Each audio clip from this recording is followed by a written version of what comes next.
Welcome to the History in Focus channel. Be sure to subscribe so you don't miss more videos like this one. There are cases in this world that simply nobody can explain or even come close to a plausible solution.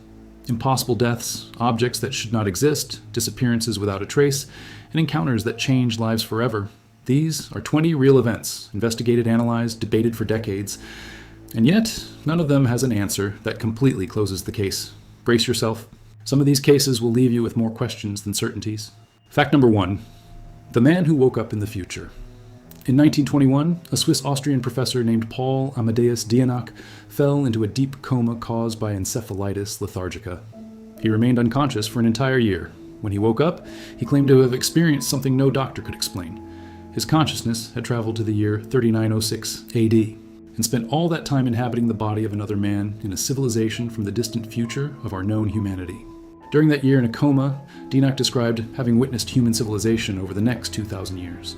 He saw wars, catastrophes, the collapse of empires, and the emergence of a new species of human being with far superior mental capabilities. Upon waking, he spent years writing everything down in a secret diary, in Greek, a language he was learning at the time. The manuscript was kept hidden for decades without anyone outside his close circle knowing what it truly contained. Dyatlov described in disturbing detail what he saw in the future. A Europe devastated by biological wars in the 21st century, the end of nation-states, and a humanity that would eventually evolve into something beyond human. He named cities, described technologies, and recorded events with precise dates. Some of these events, according to scholars, had already occurred after his death in 1924 with a precision impossible for a simple work of fiction or the delusions of a sick man. The diary was inherited by Georgios Papachatzis, a Greek professor who had taught the language to Dyatlov before his death. Papachatzis spent years translating and organizing the text. The book was published in Greece in 1972. Science never accepted the work as evidence, but it also never proved that Dyatlov, a sick man who barely left his home, could have invented or researched all of that with such a level of detail. The case remains without a definitive classification. Fact number 2. The woman who poisoned an entire hospital. On February 19, 1994, Gloria Ramirez, 31 years old, was brought in unconscious to Riverside General Hospital, California, in an advanced stage of cervical cancer. The doctors tried to stabilize her. That is when the impossible happened. Nurses and doctors began fainting one after another, poisoned by something emanating from the patient's own body. Gloria died that night. The hospital became a scene of total chaos. When Nurse Susan Kane inserted a needle to draw blood from Gloria, she noticed a strong garlic smell coming from the liquid. Then, she noticed yellowish crystals floating in the syringe, something she had never seen before. Within seconds, Susan was overcome by nausea and fainted. Dr. Julie Gorkinski also fainted. In total, 23 staff members showed symptoms: nausea, muscle spasms, shortness of breath. 5 required hospitalization. The emergency room was completely evacuated. Investigations pointed to dimethyl sulfoxide in Gloria's body.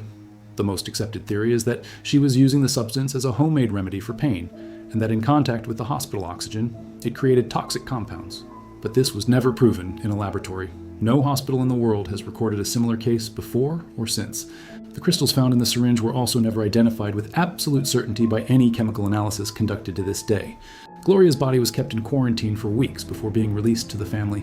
An investigator who participated in the autopsy developed necrosis in the bones of her knees, a condition that doctors could not associate with any known cause. Gloria Ramirez entered the history of medicine as the toxic woman of Riverside. Her case is studied in universities to this day, but science still has no definitive answer about what exactly happened in that room in Riverside. Fact number 3, the island that vanished from the map. For centuries, every map of the Gulf of America showed the same thing: a small island called Bermuda, located northwest of the Yucatan Peninsula in Mexico. It appeared on Spanish maps dating from 1539 on 18th century nautical charts, and in the official records of the modern Mexican government. It was used as a legal reference to define the country's maritime boundaries with the United States, until someone decided to go check if it actually existed. Bermuda was not just a geographic detail, it was strategic. International laws determine that a country's maritime boundaries extend from its coasts and islands.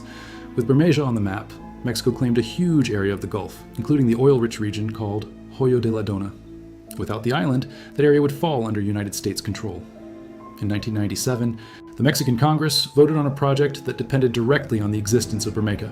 In 2009, the National Autonomous University of Mexico sent an expedition to the exact location indicated on the historical maps. They used satellites, sonar, and modern equipment.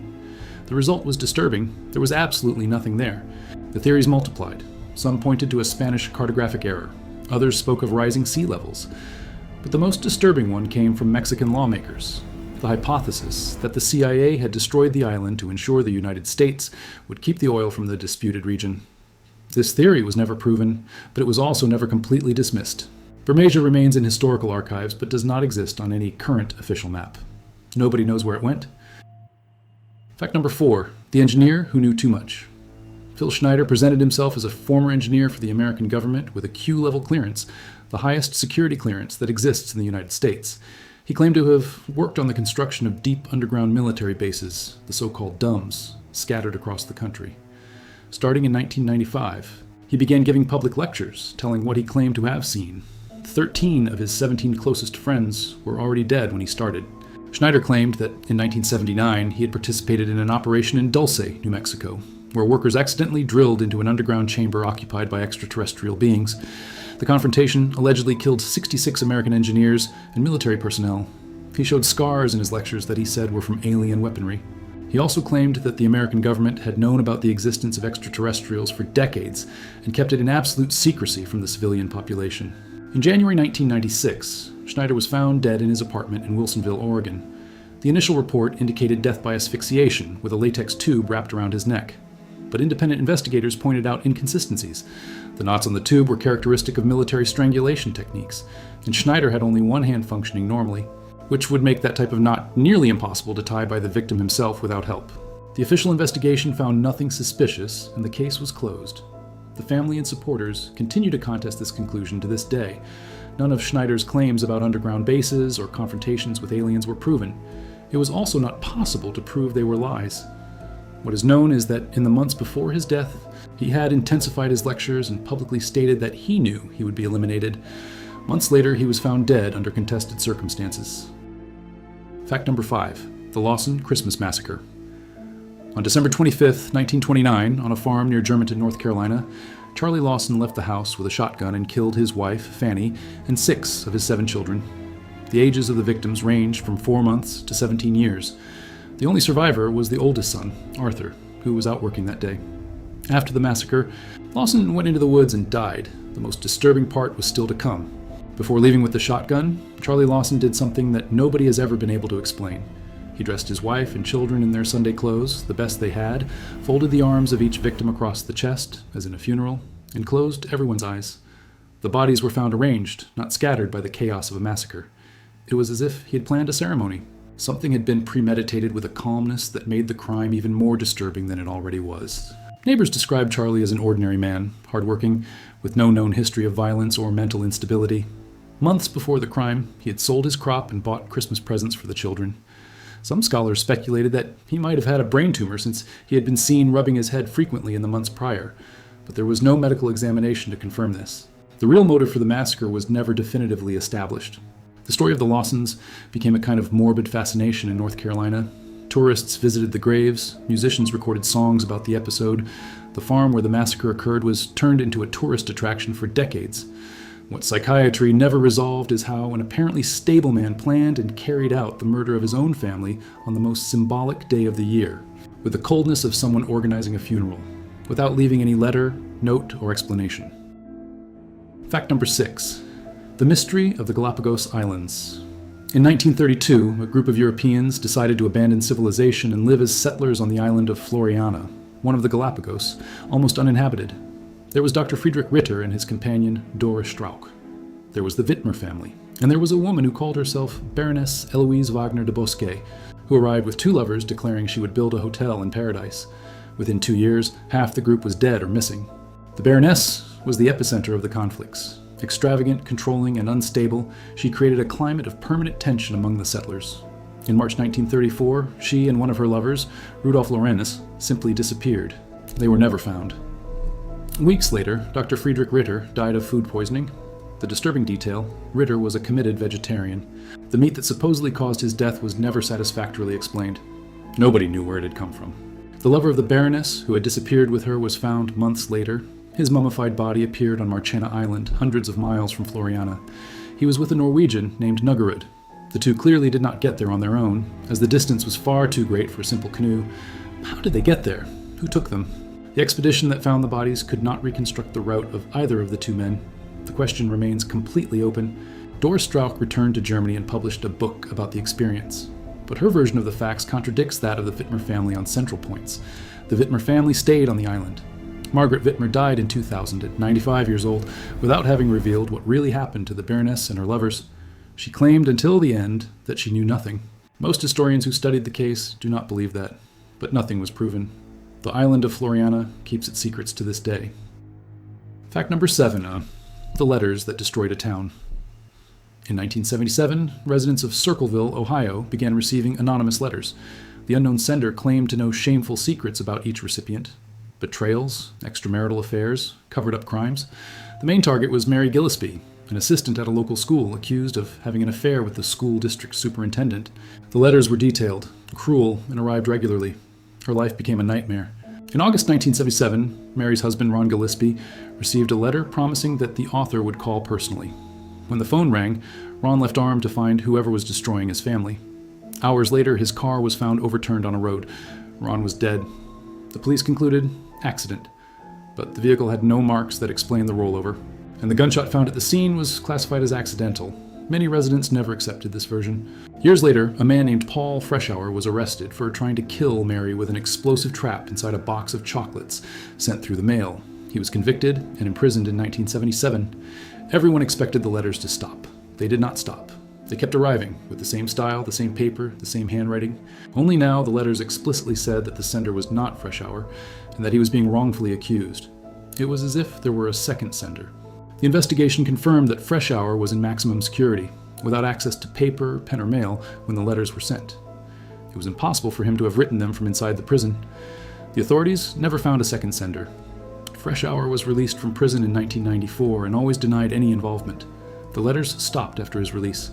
The real author was never identified. The Circleville letters case remains officially unsolved to this day.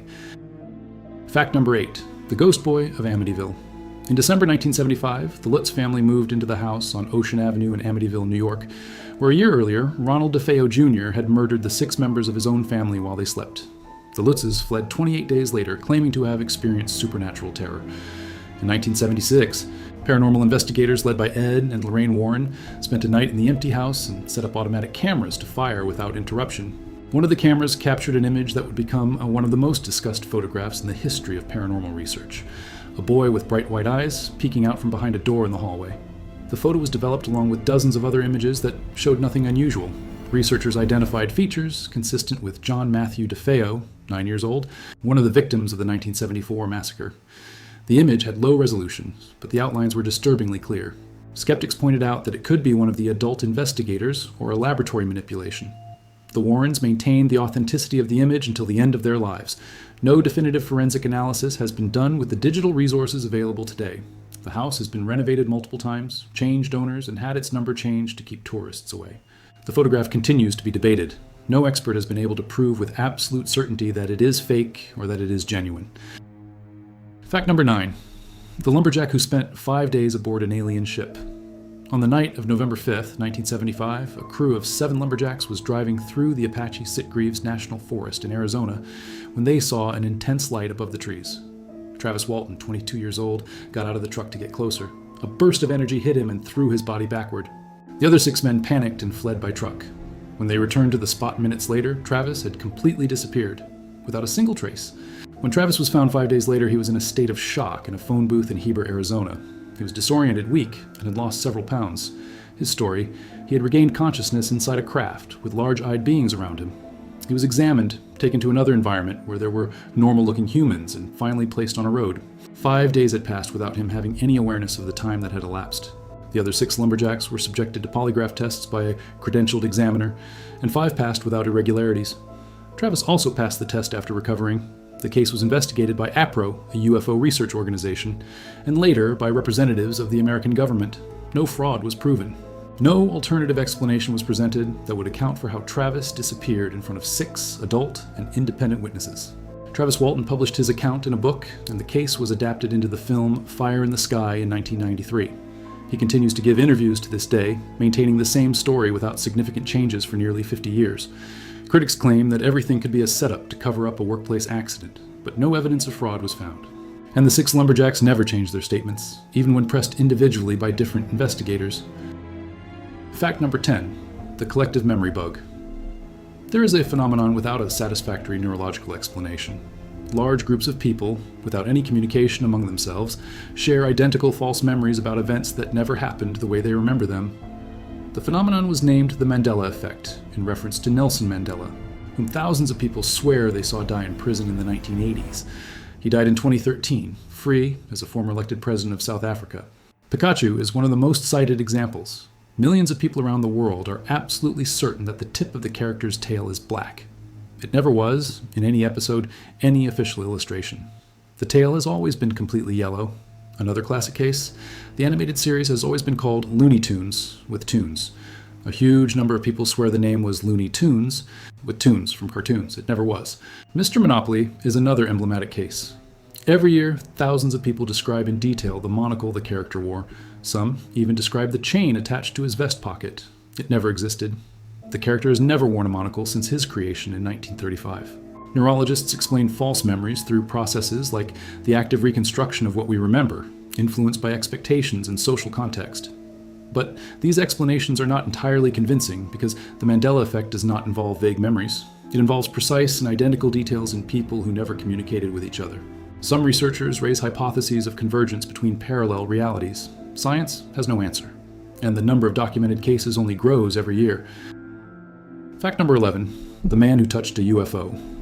On May 20th, 1967, Stephen McCalloch, a retired metalworker, was out prospecting for minerals near Falcon Lake in Manitoba, Canada. It was a common hobby for him. What was not common was what he found, 2 oval-shaped objects hovering in the air. One of them landed on a rock just a few yards away.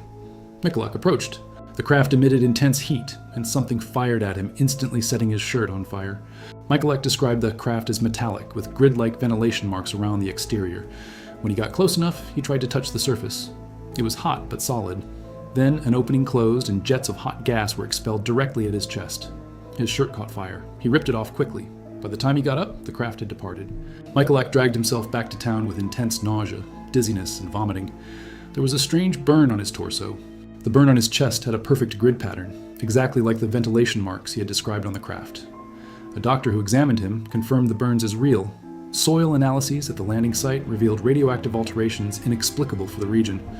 Metal samples found at the site had a composition that did not correspond to any known civilian technology of the time, according to a report conducted by the Royal Canadian Mounted Police for the investigation.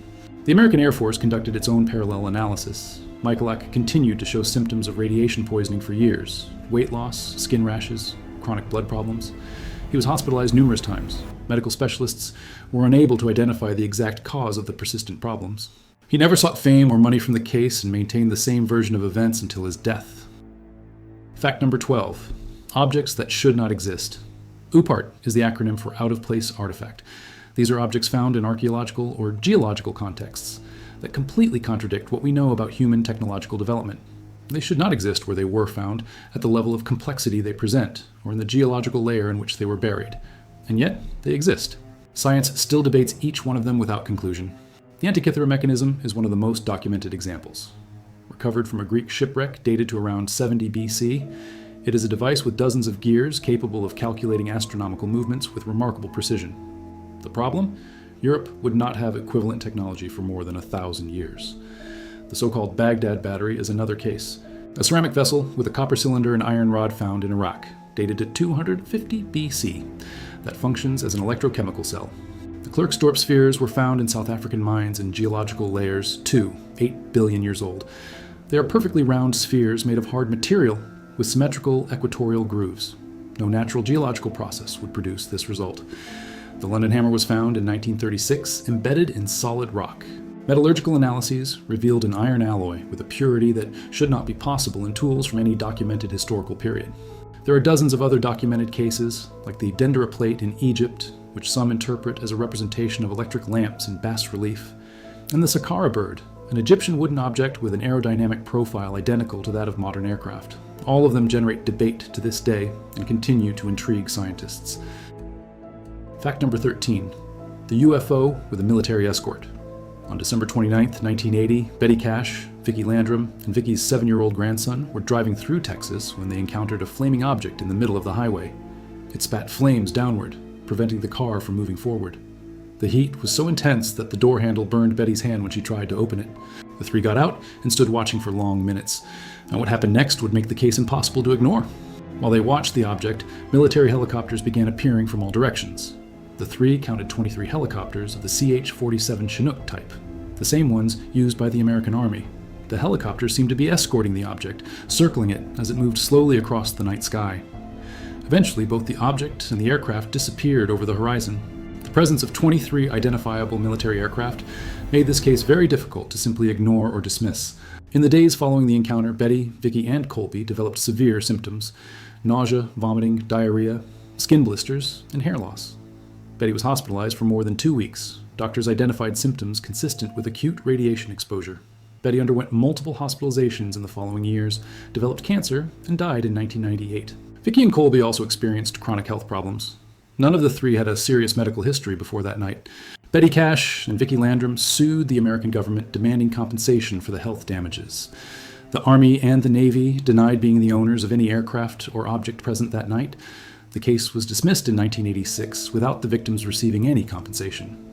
To this day, there is no official explanation for what the object was, who operated the 23 identified helicopters, or why the government denied any involvement in the face of independent civilian witnesses. Fact number 14, the Rosenheim poltergeist. In 1967, the law office of Adam and Partner in Rosenheim, Bavaria, began experiencing inexplicable electrical anomalies. Light bulbs exploded for no reason. Fuses blew without any detected overload. Copiers spilled ink on their own. The phone bills arrived with absurd amounts, hundreds of calls to the speaking clock service at intervals of seconds, impossible to be manually dialed by any human being. Engineers from the electric company and telecommunications specialists were called in and found no technical explanation. The physicist Hans Bender from the Institute for Research on the Frontiers of Psychology at the University of Freiburg began investigating the case. Cameras installed in the office recorded heavy light fixtures rotating on their axes without anyone touching them. Paintings moved on the walls, drawers opened on their own, all filmed and witnessed by multiple independent observers. Bender noticed that all the phenomena occurred only when a specific employee was present: Anne-Marie Chaberel, 18 years old, who was experiencing intense personal conflicts during that period. When she was dismissed, the events ceased and never returned. Reports of similar phenomena appeared at her next workplace. Science calls this a living agent poltergeist. But the mechanism by which a person can generate physical and electrical anomalies around themselves remains completely unknown. Fact number 15, the night Los Angeles went to war. In the early morning hours of February 25, 1942, just a few months after the attack on Pearl Harbor, air raid sirens tore through the silence of Los Angeles. The entire city went into mandatory blackout. Anti-aircraft batteries opened fire for more than an hour at something in the sky. More than 400 artillery shells were fired. Searchlights illuminated a target. By dawn, the American government tried to explain what had happened. It could not. No Japanese aircraft were found. No aircraft was shot down. No wreckage fell. Secretary of War Henry Stimson stated that there were enemy aircraft in the area. Secretary of the Navy Frank Knox, the following day, said that the whole thing had been nothing more than a false alarm caused by post-Pearl Harbor nervousness. The two official versions directly contradicted each other. 3 civilians died that night, 2 from heart attacks during the panic and 1 in a traffic accident during the blackout. A photograph published in the Los Angeles Times the following day fuels the mystery to this day.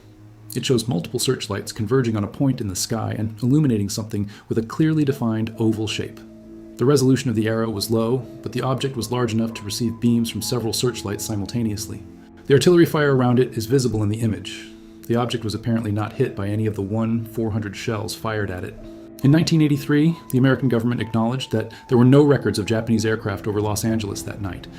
In 1992, it reclassified the event as a possible weather balloon. This explanation was rejected by military analysts. A weather balloon would not survive 400 anti-aircraft shells and would not have the size shown in the photograph. The Battle of Los Angeles remains one of the most documented and least explained military events of the entire Second World War. Fact number 16, 62 children saw an alien ship. On September 16, 1994, 62 students from the Ariel school in Rua, Zimbabwe, went out for recess while the teachers were in a meeting. When the adults returned, the children were in a panic. They claim to have seen a craft land in a field near the school, less than 300 feet from the playground, and beings with large eyes step out of the craft and observe them. No adult had seen anything. No camera recorded anything. The children were between 6 and 12 years old. Teachers asked each one to draw what they had seen without communicating with one another. The drawings showed the same object, the same shapes, the same beings. The verbal descriptions were equally consistent. Small beings with large heads, enormous eyes, no apparent nose, and wearing black clothing. Some children reported that the beings communicated with them telepathically, transmitting images of environmental destruction. The psychiatrist John Mack, a Harvard professor specializing in extraordinary human experiences, traveled to Zimbabwe to interview the children individually. In a recorded interview that circulates to this day, he stated that the children showed no signs of fantasy or suggestion and that the consistency among the accounts was impossible to be fabricated by children of that age group without prior coordination. He took the case seriously and documented it extensively in his academic research. The school principal was the first adult to arrive at the site and wrote down the testimonies immediately, before the children had time to coordinate their stories. BBC teams also went to the site. Decades later, some of these students, now adults, were interviewed again in documentaries. All of them maintained exactly the same version. None of them ever retracted what they said in 1994. No alternative explanation was presented that simultaneously covered all the accounts with coherence. Fact number 17, the death of Elisa Lam. On January 19, 2013, Elisa Lam, a 21-year-old Canadian student, checked into the Hotel Cecil in Los Angeles. She was a solo traveler on a trip along the American West Coast. She posted regularly on her blog and social media. On January 31st, she stopped communicating completely. Her family reported the disappearance to the police. Searches inside the hotel found nothing. 19 days later, guests began complaining about water with a strange taste. The Los Angeles police released footage from a security camera in the hotel elevator. The video showed Elisa behaving in a disturbing manner. She entered and exited the elevator, pressed several floors at the same time, peeked down the hallway as if watching someone, gestured at the empty space, and moved her arms in an irregular way. The elevator would not close while she was there. The video went globally viral. Nobody could explain what she was doing or what she was looking at. Hotel staff went up to the roof to check the water tanks after the guest complaints. They found the body of Elisa Lam floating inside one of the tanks. To reach the roof, it was necessary to open a door with an anti-theft alarm. The tanks were tall, heavy, and required strength and skill to open the lid. The body had no marks of violence. The autopsy found no illicit drugs. The final report concluded accidental drowning. Most analysts disagree. How could Elisa, alone, have managed to open the tank, get inside it, and close the lid from the outside? The alarmed rooftop door was never satisfactorily explained. The elevator in this video stayed open for an unusually long time, as if someone were blocking the external sensor. Hallway cameras that night had technical glitches. The Hotel Cecil has an extensive history of deaths. The case of Elisa Lam remains without any completely coherent answer. Fact number 18, abducted on the river. On the night of October 11, 1973, Charles Hickson, 42 years old, and Calvin Parker, 19, were fishing on the Pascagoula River in Mississippi when an oval, luminous craft descended silently from the sky. 3 beings with wrinkled skin, stiff legs, and claws instead of hands came out of the craft and approached the 2 men. Hickson and Parker became paralyzed. The beings lifted them into the air and took them inside the craft, each to a different area. Hickson described being placed on a kind of examination table while a mechanical eye scanned his body without touching him. Calvin Parker suffered an emotional breakdown inside the craft, and what happened to him there remained unclear for decades. He only began speaking publicly about it in the 2010s, when he published a book. The 2 were returned to the riverbank within minutes. Hickson's first reaction was to call Keesler Air Force Base to report what had happened. The county sheriff took the 2 to the station and separated them for individual statements. After hearing their stories, the sheriff left the room and left a hidden microphone recording. The idea was that without an audience, they would change their story. The result was the opposite. The recordings show Hickson in genuine panic, praying and begging Calvin to believe him, without knowing they were being recorded. Parker was crying. Neither of them deviated from the original version at any point that night. Hickson underwent a polygraph test and passed. The case was investigated by Dr. J. Allen Hynek, an astronomer from Northwestern University who served as a consultant for the American Air Force on UFO cases. Hynek stated that both men showed clear signs of genuine trauma. Calvin Parker developed a severe nervous breakdown in the months following the event. Hickson never profited from the case and died in 2011, maintaining the same account for 38 years without a single documented contradiction. Fact number 19, the Triangle of Whales. In February 1977, children at Broadhaven Primary School in Pembrokeshire, Wales, saw a silver object sitting in a field near the school during recess. The teacher, David Davies, asked each student to make a drawing without consulting their classmates. When the drawings were compared, 14 children had drawn exactly the same object, with details such as windows and lights consistent across all the records. In the following months, adults in the region began reporting independent sightings. A farmer named Rosa Granville woke up at 3 in the morning to an intense light coming from outside and saw an oval, luminous object sitting in a field on her property. 2 beings in silver uniforms and helmets were walking around the craft. She watched for several minutes until the object departed. Her testimony was taken by police and classified as consistent with other reports from the region. The journalist Randall Jones Pugh documented dozens of cases in Pembrokeshire throughout 1977, which became known as the Year of the Dyfed Enigma. Residents from different parts of the region reported UFOs, humanoid beings, and inexplicable events for months. The BBC sent teams to cover the cases. No mundane explanation was found for the consistency of the reports.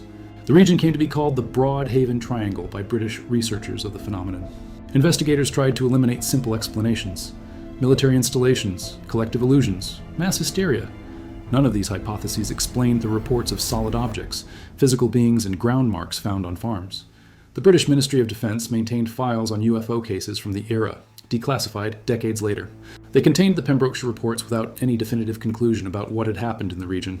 Fact number 20. The death at Dyatlov Pass. In January 1959, 9 experienced mountaineers set out on an expedition in the Ural Mountains in the Soviet Union. They were students from the Polytechnic University of Yekaterinburg, led by Igor Dyatlov. They never returned. When search teams reached the site weeks later, they found the tent cut open from the inside, as if someone had fled in extreme panic. What was found afterward defied all rational explanation. The bodies were found scattered over more than half a mile in the snow, at 22 degrees below 0 Fahrenheit. Some were wearing only underwear. Others had no shoes. All of them had voluntarily left the tent without taking clothing or survival equipment. 2 of them were found embracing a tree, their fingers bloodied from trying to climb the frozen trunk. None showed external marks of assault or struggle. The internal examinations, however, would tell a completely different story. 3 of the 9 had extremely severe internal fractures. Ribs and skulls fractured with force equivalent to a car crash, but without visible external marks on the skin. One of the victims, Lyudmila Dubinina, was missing her tongue, eyes, and part of the facial tissue. The absence of these organs was never explained by decomposition or animals. 2 bodies showed elevated levels of radiation on their clothing. The skin of some had an orange tone with no known cause. The Soviet investigation closed the case with the classification of an unknown compelling force, without specifying what that meant. The file was classified. In 2019, Russia reopened the case and concluded it was an avalanche, but experts point out that the terrain and the injuries are not consistent with that explanation. 6 decades later, there is no theory that covers all the facts. The abandoned clothing, the radiation, the missing organs, and the fractures without external marks.